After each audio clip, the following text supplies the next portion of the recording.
Welcome, everyone. This module is designed to help explore the relationships between carbon in the climate system and carbon in permafrost, and to understand linkages between the two. How does carbon move from the atmosphere to permafrost and back and forth? And what should we expect then about global temperature as these two systems interact? And so first thing we want to do in this module is read in our data. And what we want to understand first is the current state and historical state of carbon dioxide in the atmosphere, a very important greenhouse gas. And so we'll create a new object, a new data frame here called CO2 data, and we'll read in a CSV file of carbon dioxide measurements recorded at the Mauna Loa Observatory in the middle of the Pacific Ocean. This is data collected and maintained by Scripps. If you go to this website, you can just copy that right into a browser and see that there's a sort of a long preamble, a lot of header in there that describes the data set. So we're going to tell R to skip that and to recognize that there is a header there that'll tell us what to name our columns. So when we run that line, we will download the latest and greatest version of this Mauna Loa CO2 record. And we look at it, see there's a couple of interesting things. We have our year, we have the month, we have what's the Excel date. This is sort of like a days since 1904 kind of thing, not a super useful date. Decimal date is much more useful. That's what fraction of the year has gone by. And then the CO2 measurement in parts per million by volume that's measured at the station. Now, one thing you might notice when you look at this is that there are two rows of null values. And this record started in 1958, but for January and February of that year, there were no measurements. And so those minus 9999s are not that there was negative CO2 in the atmosphere, but just that there was no measurement taken. So we need to clear those out. And so to do that, what we'll do is redefine our CO2 data and we'll index it such that it's the CO2 data, but we want rows 5 to the end. So we're going to say we want just the rows from 5 to the number of rows. This is the nrow command of our CO2 data file. So what we're saying is give us the rows from 5 until the end, and then comma here would mean and then all of the columns, because we haven't specified what columns we want. So right now we have 782 rows of data of 10 different variables. Now when we run that, we're down to 778. We've peeled off from row 5 until the end. And so now when we look at CO2 data, we have starting in March of 1958. So it should be pretty much all good data in there. Now, for plotting up this data, decimal year is really helpful, right? Because this is just a series of numbers that describe how far through the year 1958 we've gotten.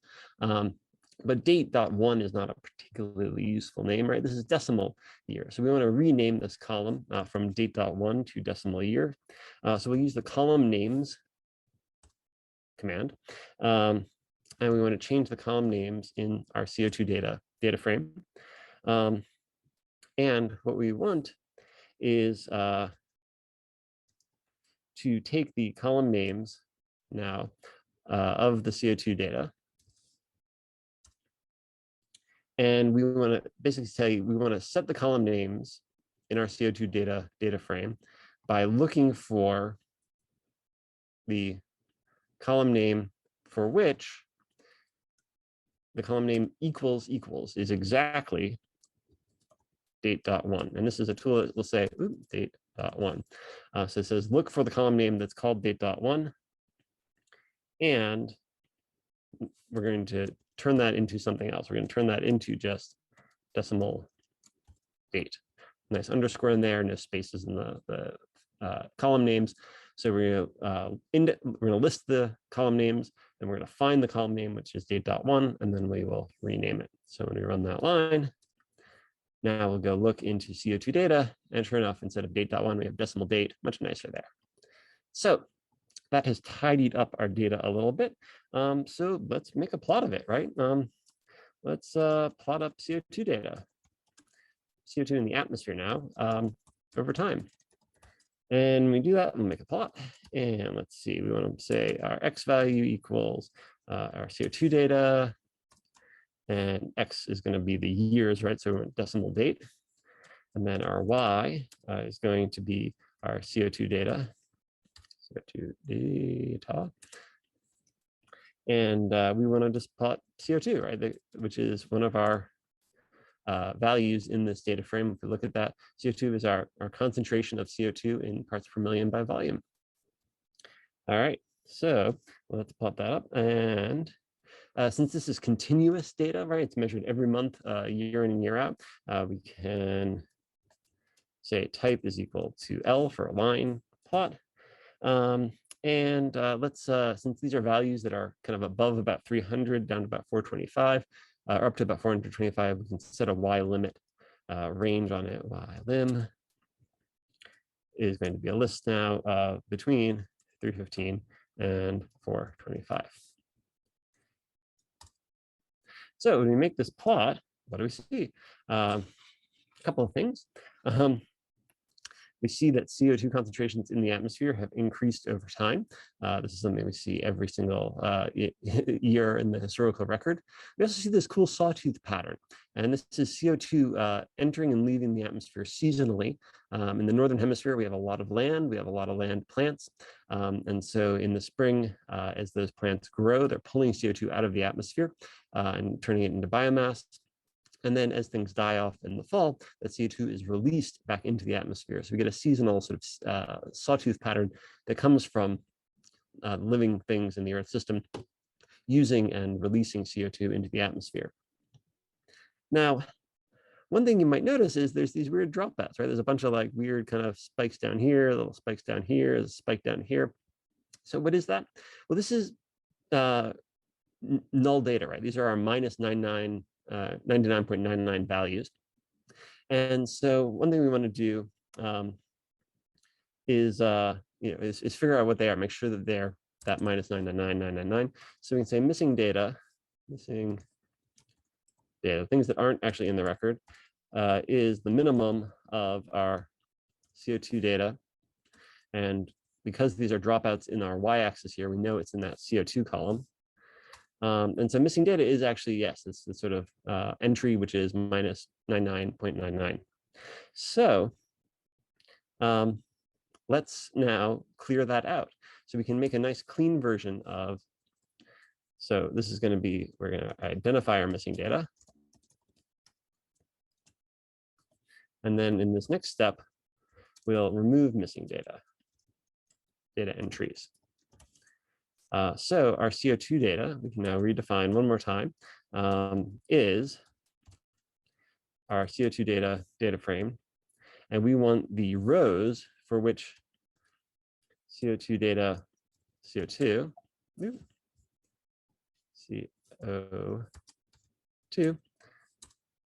is greater than missing data. And then we want all the columns. So that's now removed entries for which we have minus 999 in the CO2 value. All right, so now let's make a tidier plot of this. So make a nicer plot. So what do we need to do? Well, let's make a plot, give ourselves some good margins to work with. So we'll use our parameter margins and give us plenty of room on the side. So on the bottom, we'll use 3 lines. On the left, we'll use 6 lines. Top is just going to be the title. So this needs like maybe 3 and then 6 again there. So we'll set up a nice big workspace. And now we'll make a plot. And that plot is going to have on the x-axis again, time, right? This is going to be our CO2 data, decimal year or decimal date. Our y values are going to be CO2 data. And we're going to be plotting our CO2 values that we just cleaned up. Just like before, this is going to be a line type plot. And we're going to set the same y limits between 315 and 425. If you're working on this and carbon dioxide levels have increased to quite a bit above 425, you can always extend that y limit up a little bit. I think in the next couple of years, as folks are working on this, they may very well see that. So now we can give it some nice tidy labels. So our X label is going to be year. Our Y label is going to be CO2 concentration measured at Mauna Loa Observatory. And that's in parts per million by volume, ppmv. So now we can make this nice plot. All right, so just like before, CO2 is rising with time. We've now removed those missing data entries, so we don't have any kind of weird behavior in the plot. And we can see that, in fact, the Earth system is getting more of this potent greenhouse gas into the atmosphere over time. And so we might ask ourselves, like, right now, here at the end of the record, let's see, what are we at? We can scroll down to the, either we can just scroll down to the bottom of our record, or we could ask what is the maximum value of CO2? Right now we're at 420.78 on the most recent data point in this record. Is that a lot? Is that a little? How does that compare to carbon stocks elsewhere on the planet? So let's figure that out. So the first thing we might do is actually say, hey, what is the mass of the atmosphere? So this is, for every million molecules, or millions of cubic meters of gas in the atmosphere, 420 of them are CO2. How much stuff is that? So is that a lot of CO2 in the atmosphere? So to answer that, let's make a variable called mass of the atmosphere, mass of ATM, and we'll just give this a placeholder value of 1, and we'll just give ourselves a little note. This is a placeholder, because we actually don't know what the mass of the atmosphere is quite yet, but we're going to figure it out. We do know something about the Earth system. We do know the acceleration due to gravity, which is sometimes abbreviated as G, is 9.8, and that has units of meters per second squared. So this is the acceleration that things feel under the pull of gravity. And we know for sure that the atmospheric pressure of our planet is equal to 101,325 pascals, which is the unit of pressure. This is basically 1 bar of atmospheric pressure, or 1 atmosphere of atmospheric pressure.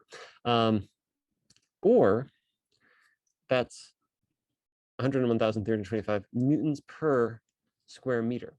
So a newton is a unit of force, and a square meter is just an area that's 1 meter by 1 meter on a side. So something that's kind of interesting about pressure is that all of that pressure comes from the weight of the atmosphere pushing down on the surface of the Earth. So the force that's pulling down the atmosphere onto the surface is the number of newtons. It's the weight of the atmosphere. And then the area over which it's acting is the surface area of the Earth, and that's producing the pressure that we observe that you can measure in a weather station or with a barometer today. So what we can do is actually calculate the weight of the atmosphere. And all that is the mass of the atmosphere times gravitational acceleration. Mass times gravitational acceleration equals the weight force. The area of the Earth over which it's acting, area of Earth, I'll tell you what that value is, or you could look it up. It's 510.1 times 10 to the 12th. So that's trillions of square meters. We don't usually measure the Earth's surface area in square meters. We usually square kilometers, which would be 1 million times less than that. So 510 million square kilometers is the area. So now if we want to know the mass of the atmosphere, the real mass of the atmosphere, because previously we defined it up here with a placeholder value. But if we want to know the real mass of the atmosphere, what we can do is know that pressure equals force over area. The force is the mass of the atmosphere times acceleration due to gravity. The pressure that results from that force acting over this surface area is the pressure. So we can actually then calculate the mass of the atmosphere as the atmospheric pressure times the area of the Earth divided by acceleration due to gravity. And all that is saying is a fancy way of saying that pressure equals the weight force divided by the area of the Earth. And what that means then is that pressure times area is equal to weight.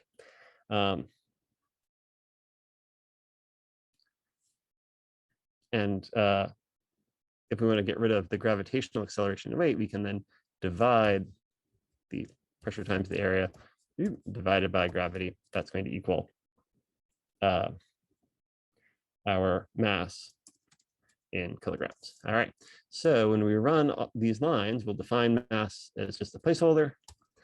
And when we do that, what do we find? We find the mass of the atmosphere is this huge, huge number. So what is that huge, huge number? Well, we could look at it, or we could say, we're probably not calculating the mass of the atmosphere quite correctly, right? What went into our values? We have 6 significant digits here. We have 4 here. This is a little bit too precise for our calculation. So let's go to the trouble of taking our mass of our atmosphere and redefining that as just a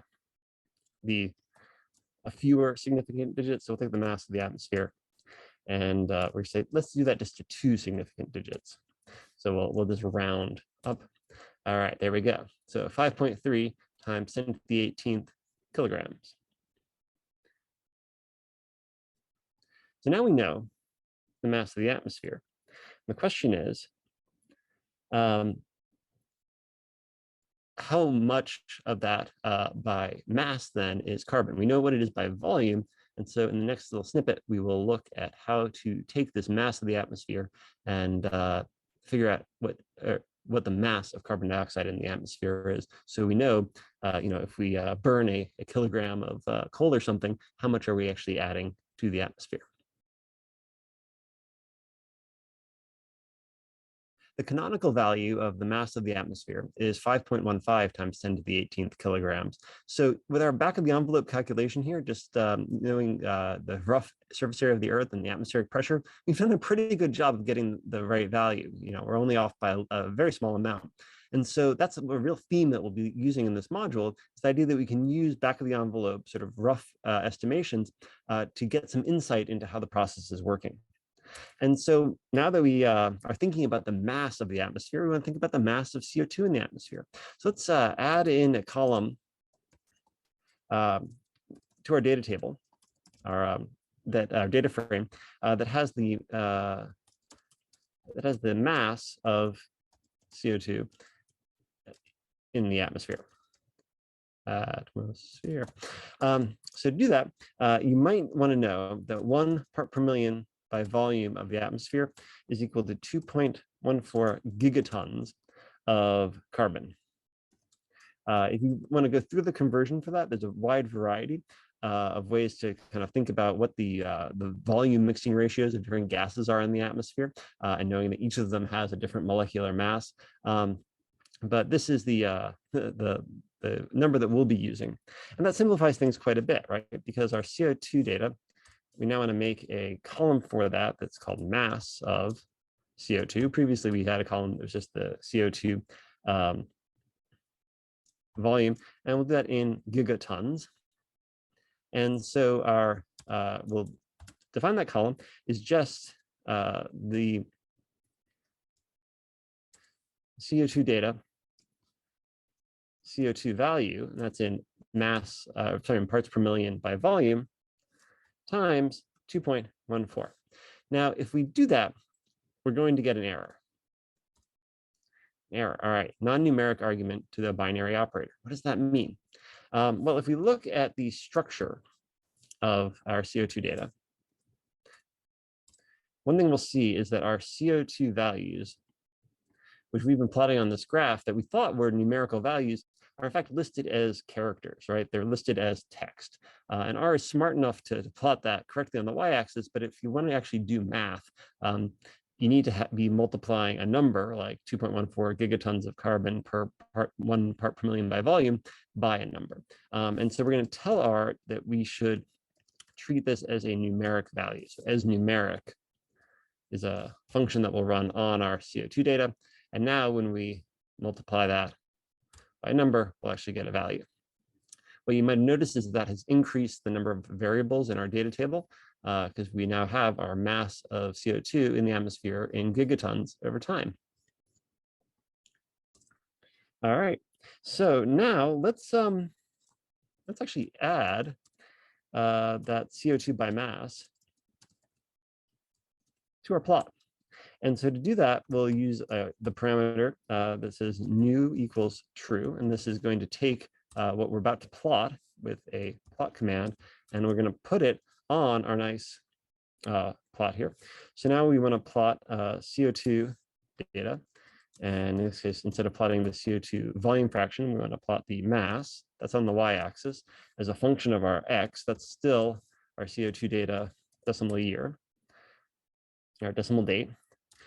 And we want to make sure that we don't overprint these axes. Particularly, we don't want to overprint our nice label on our y-axis here. So we're going to tell R, just to be on the safe side, to give no x label and no y label for this next plot that we're adding on. We're going to tell it axes equals false. So that says don't actually try and draw the numerical values on these axes. And we're going to set a y limit for our plot here, which is going to be 315 to 425, just like before, except these are in parts per million by volume, right? So we actually want to say that we want 315 parts per million volume times 2.14 gigatons of carbon per part per million by volume CO2. And we want this to go from up to 425 times 2.14. So that says we want our y-axis now to go from, let's see, there you go, to be on the mass scale here. Because if we tried to plot from 315 to 425, we'd actually be cutting off quite a bit of the mass in the atmosphere. All right, so then we're going to ask R to actually show the axis, and the side that it's going to show the axis for this plot on is 4, right? Bottom is 1, left, right, left, top, right, so side is 4.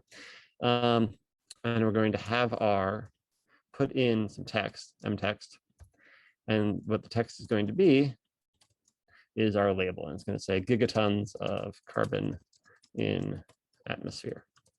Atmosphere. Ooh, one of these days I'll be able to spell that, I promise you. The side, again, is 4 because we want it to be on that left side, and we're going to give it, we're going to put it down on the third line so that the numbers don't get in the way. So now when we run these lines, we have plotted in our mass of CO2, and the mass of CO2 should track exactly with the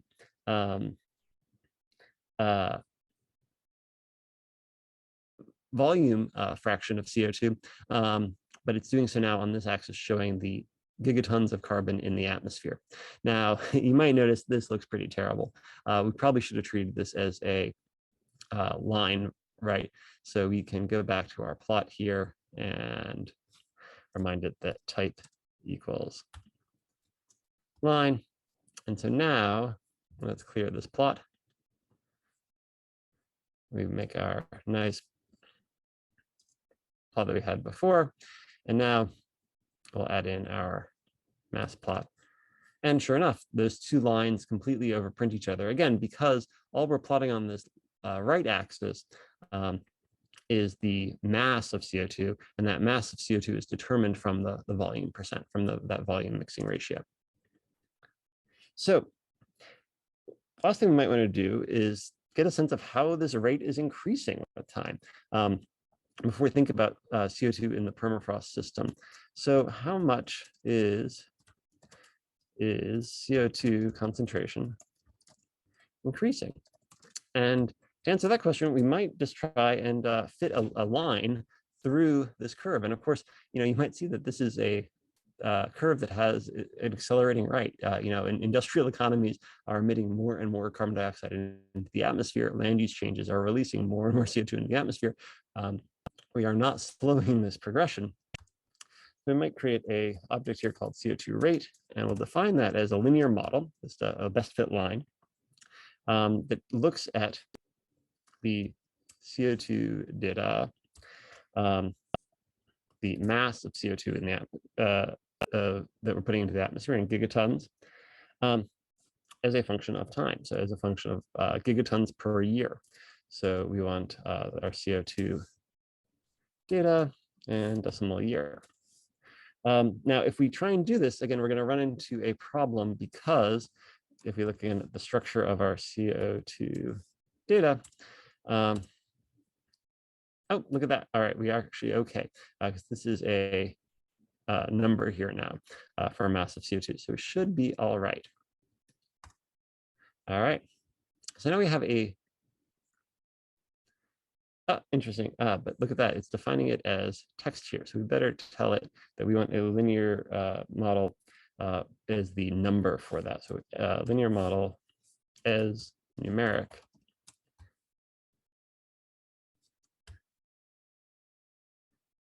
And now when we run that line, there we go. All right, so now we have a CO2 rate, which is actually our best fit line. So let's look and see what that rate is. So we'll look at the summary of CO2 rate. And when we run that line, what do we see? Well, we see that our y-intercept is a pretty small number. It's actually negative. If we move back to the year 0 here, and this trend continued all the way down, we'd have a negative CO2 number. We don't think that this trend that we're seeing is the long-term geological trend. What we're really looking at is just CO2 in the atmosphere since 1960. But we can see is that the rate there is 3 to 4 gigatons of carbon entering the atmosphere per year for every year of this record. And this line is trying to fit this curve, so it's somewhat underestimating the low part. It's somewhat underestimating this upper part where the rate is increasing. It's somewhat overestimating, the slower rate in the early 1960s. But again, these are strongly significant, right? The p-values here are very, very small.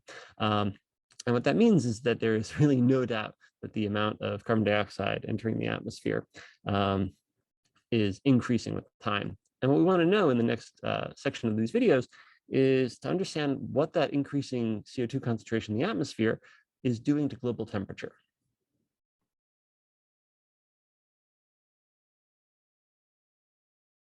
The next thing we'll want to do, now that we have a sense of how much carbon dioxide is in the atmosphere, is to figure out what that carbon dioxide is doing to global climate. And so what we're going to do is try and determine climate sensitivity. That's a measure of, for a given amount of carbon dioxide added to the atmosphere, how much warmer does the global average temperature get? So to do that, we're going to need to get some temperature data, and we're going to get it by generating an object called temp data.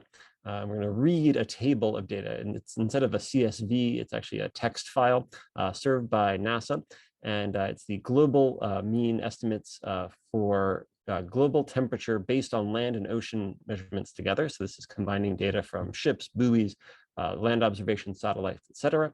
There's a little bit of metadata describing it, so we'll skip those first 5 lines.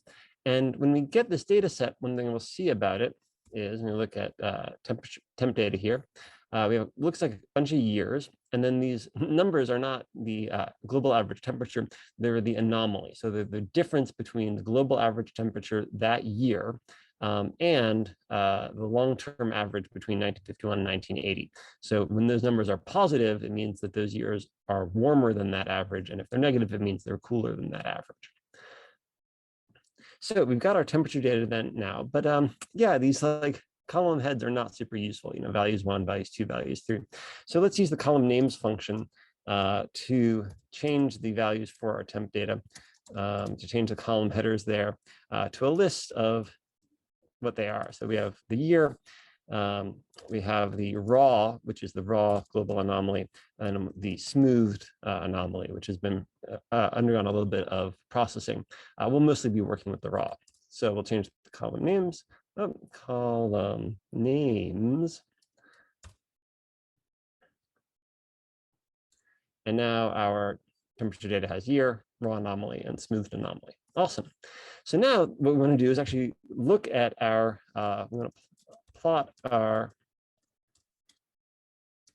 CO2 data and temperature data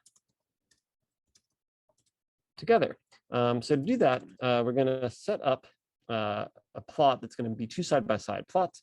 And so to do that, we're going to use the parameters and the mfrow command. And what we want is now one column, or one row of graphs and 2 columns of graphs. So this, when we make our graph, they'll appear side by side. We'll set up our graphs to have a nice room around them. So we use the parameter margins function, give ourselves not too much room on the bottom, plenty of room on the sides, not too much room on the top, and plenty of room on the other side. And now, we could, if we wanted to spend a lot of time typing this out, instead, why don't we grab our plot of CO2 concentration. So we have that data here. And we'll bring that graph down here. So this is our plotting our Y data is our CO2 concentration in parts per million by volume. And because we're going to be squeezing a lot of text in here, we might consider for this Y label just using the string wrap tool, so str wrap tool, to wrap that long name of our Y label, so like the nearest 35 characters, so it'll wrap to another line when we try to plot it. Now, what are we going to do? Well, beforehand, we had our plot of CO2 parts per million by volume in the atmosphere, and we said, it would be really helpful to actually have the mass as well. So we grab our plot that also shows the mass of carbon in the atmosphere. So that will now, on the same plot, put our graph on. So let's actually run that. So we'll generate our plot. We have concentration in parts per million by volume. Now we'll run all of these, which we've already run before, and that will put our gigatons of carbon in the atmosphere. And now let's make a plot that actually shows our temperature. So our last plot here that we want to add is going to be our temperature data. And we want to plot the raw temperature anomaly versus on the x-axis here, our year. And this is going to be another line plot. So type equals line. And let's see, our x limits for this plot are going to be the limits of this record are 1958 to 2022, because we want it to line up with our CO2 record. And let's see, what else do we need to add to that? Oh, I guess we should probably add a Y label so we know what's on it. Y lab. This is going to be global temperature anomaly in degrees C. So we can use option K there and C, and maybe an X label year. That looks nice here. All right, so that looks pretty good.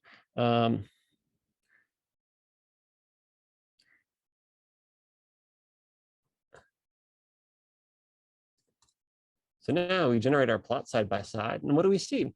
We see for the same years that CO2 has been increasing in the atmosphere, global temperature has been rising on average. And so these two lines go the same direction. There is very little doubt about that.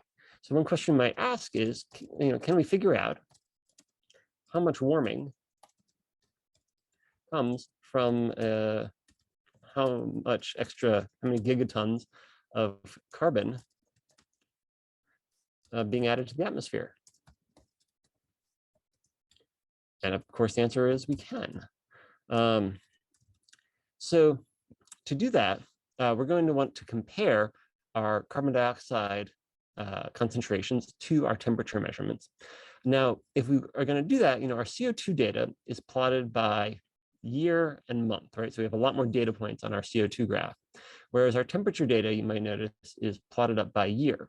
And so if we want to say for a given year, how much CO2 is there and how much carbon and what's the temperature, we need to be comparing apples to apples. So we need to be aggregating together our carbon dioxide data into whole year values. So we can say a whole year of CO2 concentration versus a whole year of temperature anomaly.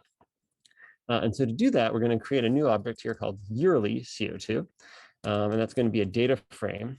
And what it's going to do is we're going to aggregate together our CO2 data, and in particular, our mass of CO2 data, our mass of CO2 in the atmosphere.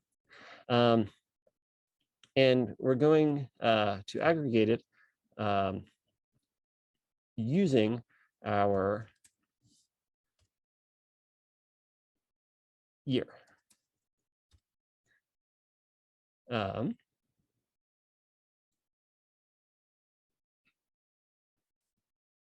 Data. Why is year not showing up? There we go, year. And the function that we're going to use to aggregate that, the sort of mathematical expression, is we're going to take the mean. So what we're going to do is for every entry here in our CO2 data that has the same year in it, we're going to average them all together. So we'll have an average measure of CO2 in the atmosphere.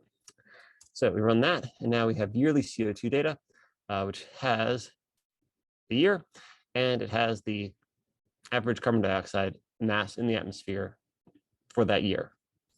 So now we could start to compare our data set and say, all right, for a given amount of CO2 in the atmosphere, what does that do to the temperature?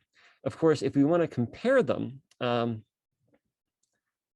see, we're going to be typing these a fair amount, so we better give them more reasonable column names. So let's take here the column names function for yearly CO2, and we'll make that a nice list of year and then mean carbon mass. That looks a little bit better. All right. So now what we want to do is look to see, can we make our records line up? So our carbon data runs from 1958 to 2022. Our temperature data runs from 1880 to 2021. So what we better do is try and trim these records so that we can compare the years that we have both records for. So we're going to take our temperature data and redefine it as temperature data, and we're going to index it. We're going to only select certain rows, and what we want are temperature data rows where the year is greater than or equal to, so greater than equal to, the minimum value of yearly CO2 year. So we say, all right, we're only going to look at temperature data years where we have overlap between temperature data and CO2 data. And we want all of the, so that's going to be one requirement. And the other requirement, with the ampersand there, is temperature data year has to be less than or equal to, you guessed it, the maximum value of yearly CO2 year. So that's going to be which rows we want, and now comma means we want all of the columns. So temperature data now. All right. So temperature data, 64 observations of 3 variables, yearly CO2, 65 observations. Oh, so what does that mean? Well, we've trimmed our temperature data to 1958 to 2021. We need to trim our yearly CO2 from 1958 to 2021.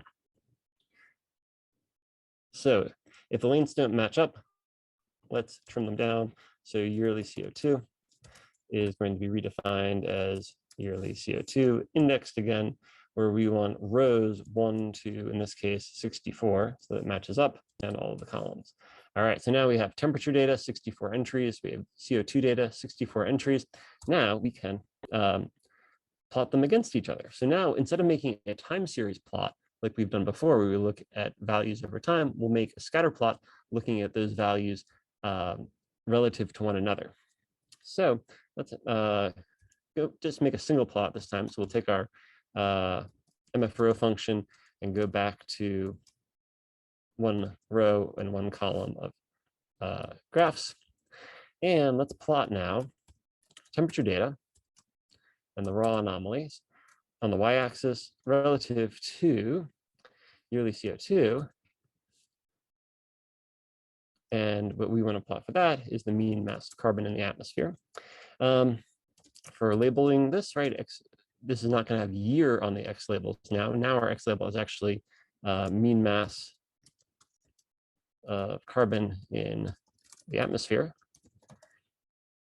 in gigatons. Our Y label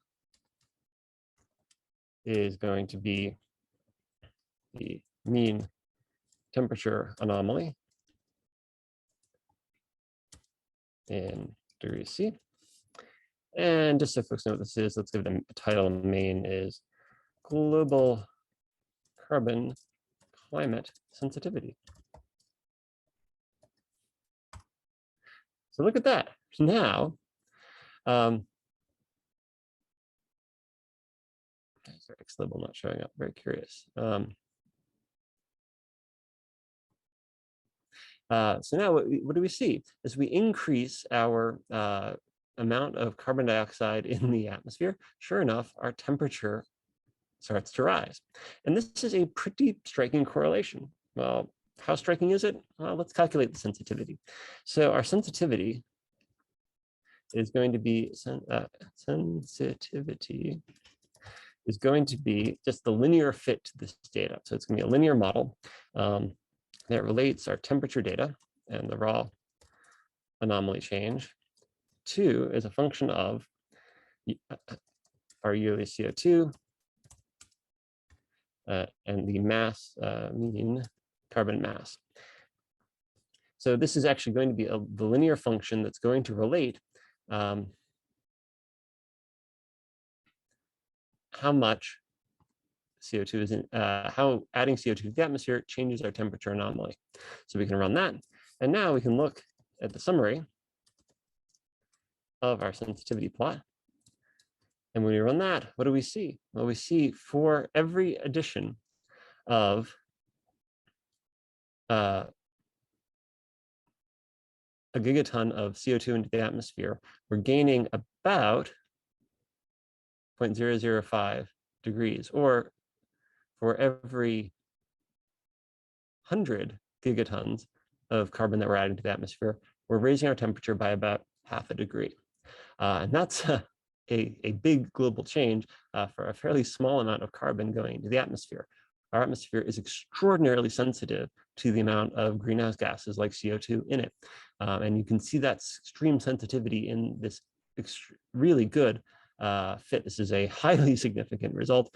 There's very little chance that this distribution of points was drawn from some random sample of points. What we're seeing is correlation between the amount of CO2 in the atmosphere and the temperature anomaly. Add more CO2 and the temperature goes up. So of course, we should add this to our plot. So to add that to our plot, let's add a B line or an AB line.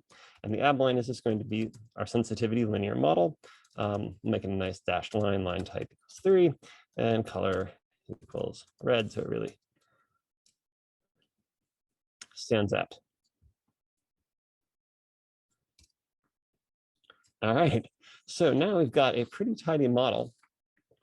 We want to know how much CO2 is entering the atmosphere and how much, of course, our margins are still not right. There is our problem. I think we've cut off our margins there. So par mar, and let's see. So previously we've done that to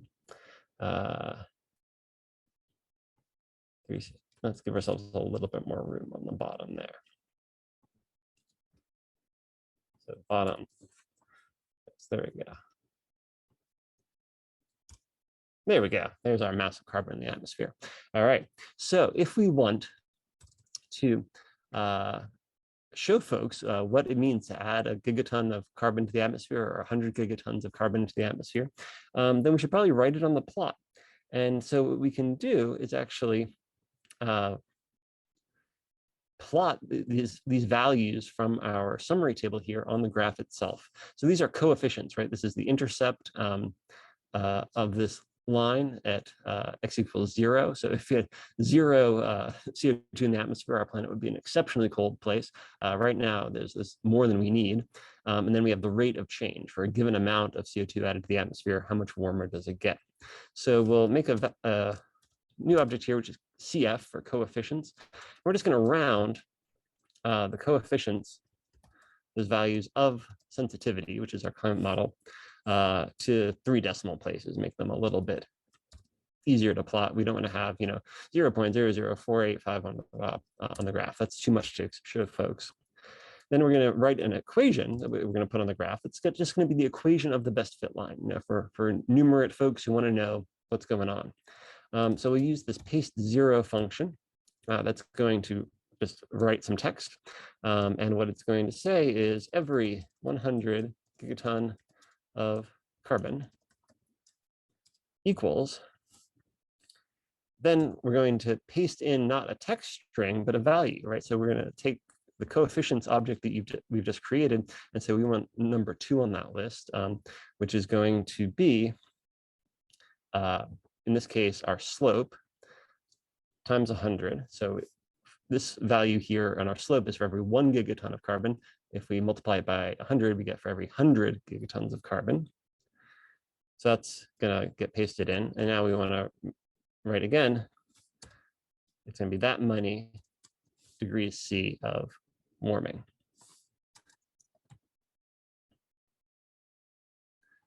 So now if we write that in, we have our equation there. That's now, look at that. Every 100 gigatons carbon equals 0.5 degrees C warmer. In fact, let's make it, add a little space in there so it looks a little tidier. All right. So there's an object there. And now we can make another object called the p-value. Let people know just how excitingly significant this is. And that's going to be, again, a paste 0 function. And what we can do is, we can say, look, we don't know when we're doing this analysis if this is going to be a really robust line or not. So we can use an if-else statement. That would just say, if it's one thing, print one thing. If it's another thing, print something else. So if else, so if our coefficient value 1, which is the p-value for this plot, is less than 0.01, then what you're going to do is paste p less than 0.01, comma, otherwise print p value is greater than 0.01. And that's just going to tell people, when we run this analysis, if for whatever reason the physics breaks down and our climate stops reacting with the sensitivity, we can let folks know that it's broken down by telling them that the probability that this is random has gone up. So now I've created a object called p-value. And right now, since this is an extremely significant trend, our p-value is less than 0.01, which is great. So now we actually want to print that info on our plot. And when we do that, we'll just use the mText function, which will add that text to the plot. And what do we want to write? We want to write equation, which is an object we just created, right? Telling us what the relationship is between adding carbon to the atmosphere, and temperature. So we're going to write in that, we're going to put it on in position 3 near the top. And we're going to put it below the line on this graph. So line equals -2 down. So that's going to add every 100 gigatons of carbon, makes things warmer. And we can also use the mtext function to put the p-value in. We want to put that again on side 3 on the top. And we want to put it now below that text. So we're going to put it in position -3 lines below the top. All right, so now this is our climate sensitivity. This is how much warmer our planet gets every time we add 100 gigatons of carbon to the atmosphere. So what we want to do next is figure out, what does permafrost have to say about this? And with all of the carbon that's locked up in permafrost, what is the risk of warming to our planet if that permafrost thaws and that carbon is released?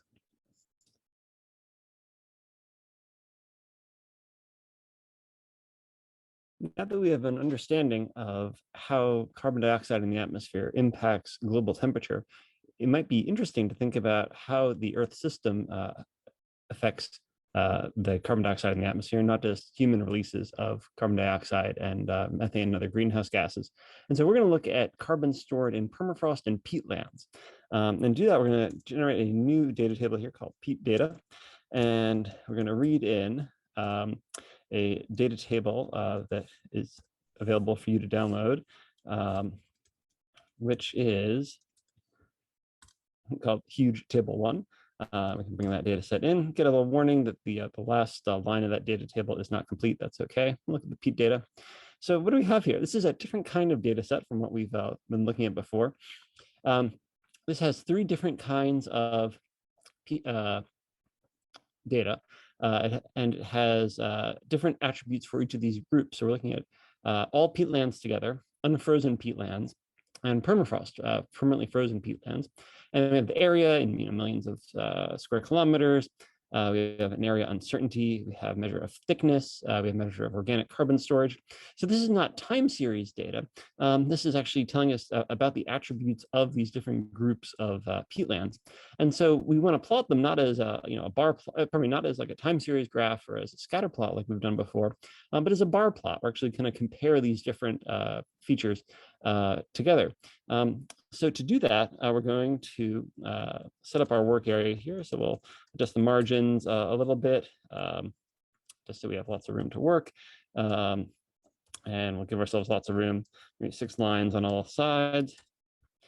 And we'll make a plot, which is a bar plot. And let's actually give it a name. So this will be peat area plot. And you can actually make graphs that are objects. And so instead of using the plot command, we'll use the bar plot command. And what I'm going to bring into that, we'll bring in the peat data, and we're going to plot area in millions of square kilometers. And we need to now say, we have 3 different groups of area measurements. And so we need to tell it what the names of those 3 groups are. In this case, it's going to be, and again, a list, and it's going to be all, right? Because that's all peatlands together, unfrozen, which are the unfrozen peatlands, and permafrost. And we might as well call it permafrost affected. Permafrost is a state, but of course it can change. Now, we want to give it a title, right? So main equals peatland area. Put in a little las code here equals 0. We'll give it a y label. Let's see, we will probably want a, we could write in here area in millions of square kilometers, but let's try something a little bit different, because, km squared, or km with 2 in a superscript, is the symbol for square kilometers. And we can actually do that. We can use a command here called expression. An expression will write whatever you write as inside the parentheses as text, but it has some special characters in it. For example, millions, and then we use a tilde as a space of, tilde as a space, that's a shift in the little tilde key, cam, tilde as a space, And now, sorry, we don't want to tell there's a space there. If we use the caret shift 6 of square kilometers, this will print as millions of km2, which would look kind of nice. That's our y label. Our y limits, let's see, we want that to go from 0, right, as the smallest amount of area, to the maximum value of the peat data area. So that'll help constrain the size of the bar plot. And then we have these uncertainty values in our data table, right? We're going to actually produce error bars on this bar plot. And so we want to not just be the maximum value, but we want to add to that the maximum of the peat area plot area uncertainty.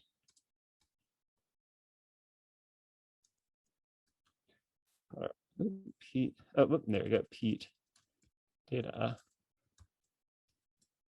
and area uncertainty. All right, so if we run this command, what do we get?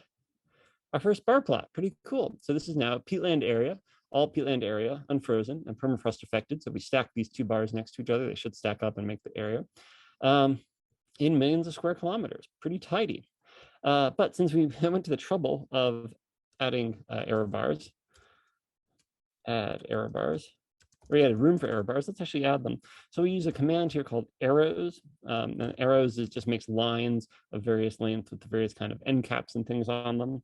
And so our X position for these arrows will be our peat area plot.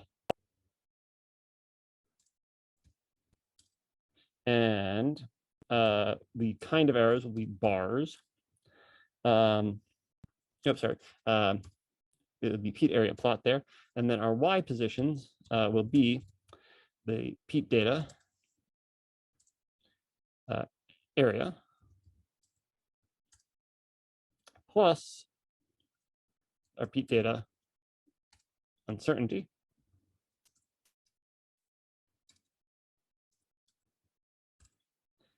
And then that'll be the positive error bar. The negative error bar will be Y1, and that's going to be the peat area data area again. That's going to be sort of where it starts, minus the peat data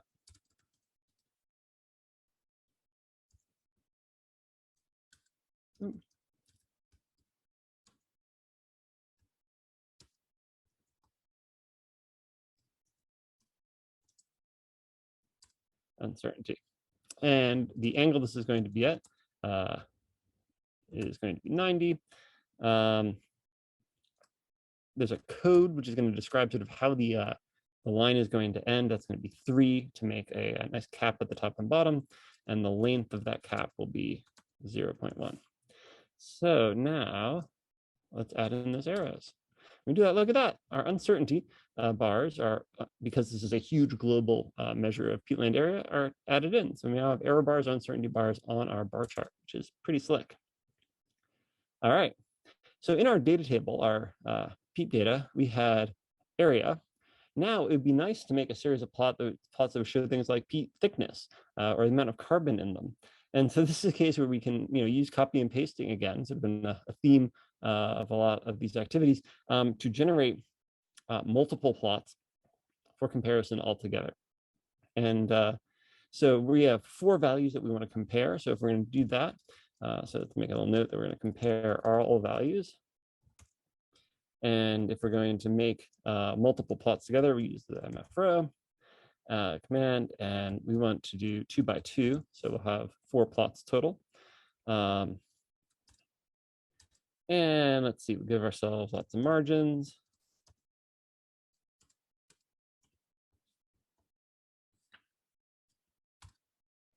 So now we can copy and paste in a series of plots that take advantage of the fact that all this data has the same structure to it, right? So our peat area plot, we can just copy and paste, and we'll generate that as one of our 4 plots here. So peat area plot is good to go. We can take out the note to add error bars. That'll just be sort of a part of the system there. Then You can copy and paste that. And we'll do a peat thickness plot. And what is peat thickness going to be? Well, it's going to be another bar plot. Instead of area, we're going to plot peat thickness. And we have the same labels, right? All unfrozen, et cetera, et cetera, et cetera. The name here isn't peatland area, it's peat thickness. We'll keep everything pretty much the same. Our Y label now is not going to be area in millions of square kilometers. It's just going to be text, right? Oops. So we can highlight that expression, delete it, and it's just going to be centimeters. That's how thick the peat is. We're still going to go from 0 to the peat data. We want now thickness, right? Peat thickness, plus the maximum of peat data, peat thickness uncertainty. So let's see, what was our peat thickness uncertainty called? It's called thick uncertainty. There we go. Cool. All right. Arrows again are now not for our peat area plot, they're for our peat thickness plot. Peat thickness plot. They go from peat thickness to thick uncertainty. And then they again go from peat thickness minus peat thick uncertainty. Same size, same shape. Awesome. Cool, cool, cool. What else do we want to plot is our data tables here. We have a couple of options. Let's do the amount of carbon in the permafrost, right? That's going to be a huge variable for affecting how these peatlands and permafrost affected peatlands affect global climate. So this, instead of peat thickness plot, is going to be peat carbon in kilograms plot. And so again, surprise, surprise, bar plot. It's going to be peat data, and instead of peat thickness, we're going to be plotting peat organic carbon storage, and this is kilograms carbon per square meter.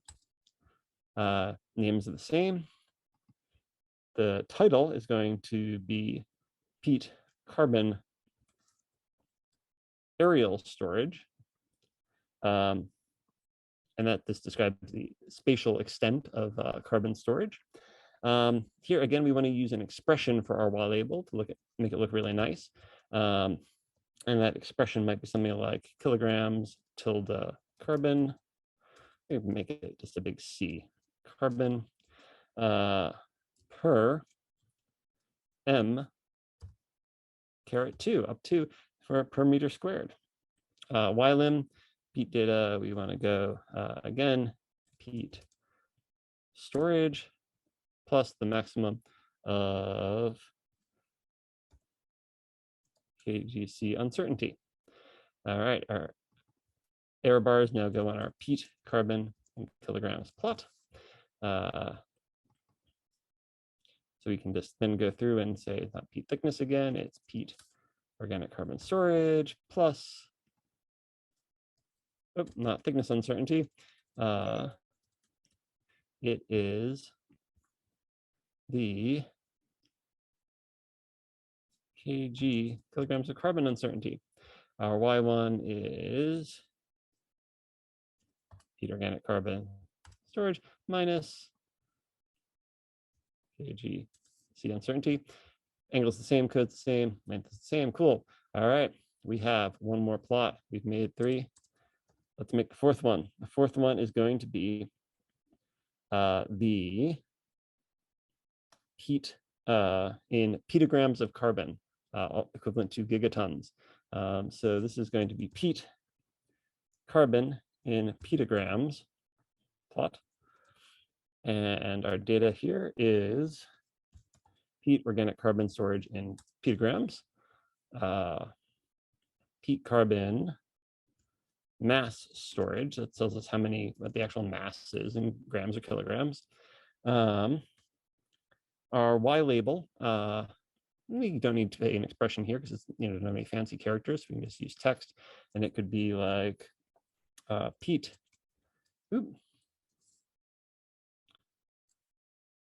Delete that expression. heat carbon storage, call it mass storage. And we should probably let folks know what the units are there. So in parenthesis, PG or GT, these are the same things. All right, our Y limits are heat storage plus maximum of our petagrams uncertainty. Arrows, we're in the home stretch. Heat carbon in petagrams plot. Our position is our peat organic carbon storage in petagrams plus the uncertainty on that. Let's see. Storage in petagrams minus our uncertainty. All right, moment of truth. Let's see if all of our code works together. So we'll highlight all of our parameters, give ourselves some room. Beautiful. So now we have 6 plots all together showing our peatland contributions to the global climate system, and particularly to global carbon systems. So we can actually compare and contrast. Oh, looks like one of our labels fell off. Isn't that interesting? Why did that label fall off? Do we not have enough room? No, we'll have to troubleshoot and investigate. All right. Because if we look at our first plot and run that, it is trimmed off there. So I wonder if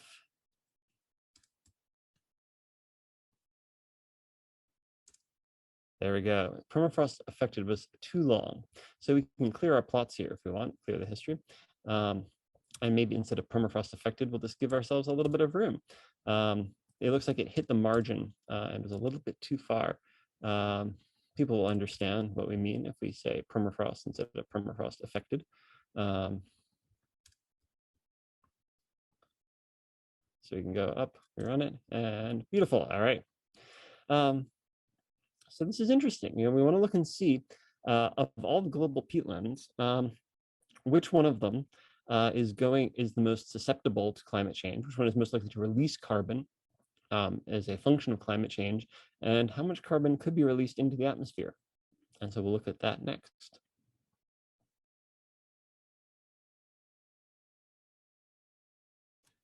And so here's the question we've all been wondering. So what does all of this carbon mean for warming?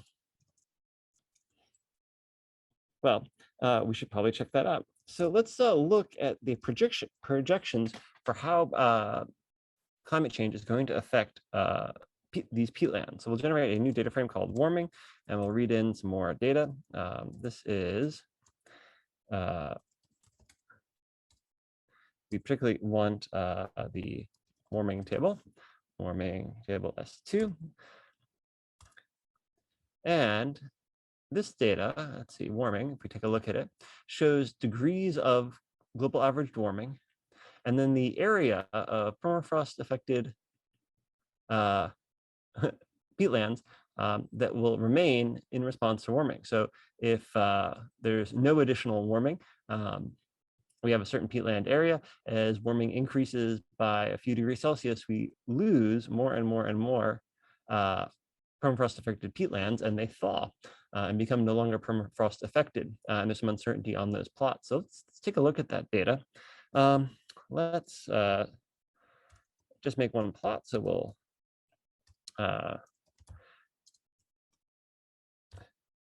make a 1-by-1 plot here again, and plot up this data. So let's see, we want to plot our warming mean permafrost area. That'll be our Y as a function of our warming, our degrees of change. Kind of a little bit weird to have the column named after the same thing as the data table. it seems okay in this context. It's maybe not the best format. All right, what's the type going to be? These are continuous values, right? We expect that, between 5 degrees and 5.2 degrees and 5.3 degrees, there's going to be incremental loss. So we can use a line type that will express that.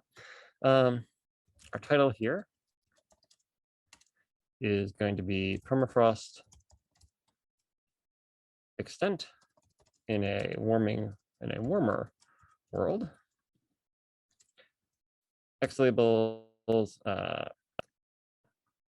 can be global mean temperature rise in degrees Celsius.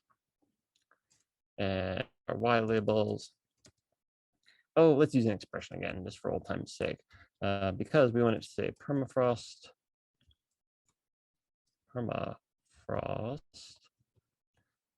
area, millions of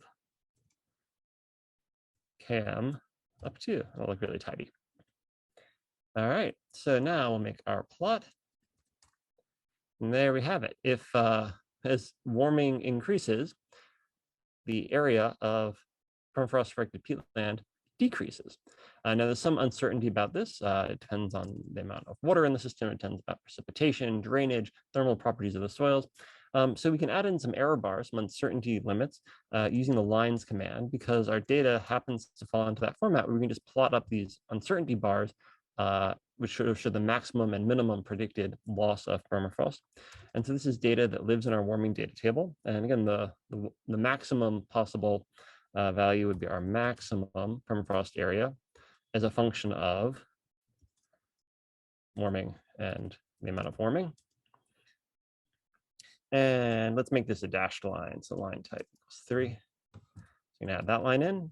So that would be the maximum amount of permafrost remaining. We can add a line in for the minimum permafrost area as a function of global warming. And make that a nice dashed line too. And there we have kind of an interesting plot. It shows, for small changes, small increases in temperature, it's actually a fairly wide range of potential scenarios. We might lose a lot of carbon or a lot of permafrost affected peat. We might lose only a little. But those ranges really narrow as you get towards higher and higher warming. Basically, permafrost is incompatible with a very warm planet. And this should come as no surprise because it is frozen, perennially frozen soils. And so the challenge that this module is leaving you with is to use these data sets to figure out how much warmer the carbon release from these permafrost affected peatlands would make the world. So we want to figure out if all the carbon in the permafrost affected peatlands entered the atmosphere, so it was respirated into the atmosphere by living things, atmosphere, how much warmer would it make the world in our global average? And this is what's sometimes referred to as the permafrost bomb or the carbon bomb. This is a potentially huge impact if our if the solid, frozen, and inactive carbon in permafrost affected peatlands becomes active and goes into circulation in our global climate system. And so you have all the data that you need here for different temperature warming scenarios to figure out just how much carbon would be released and then how that would affect global average climate. So I'm looking forward to seeing those plots.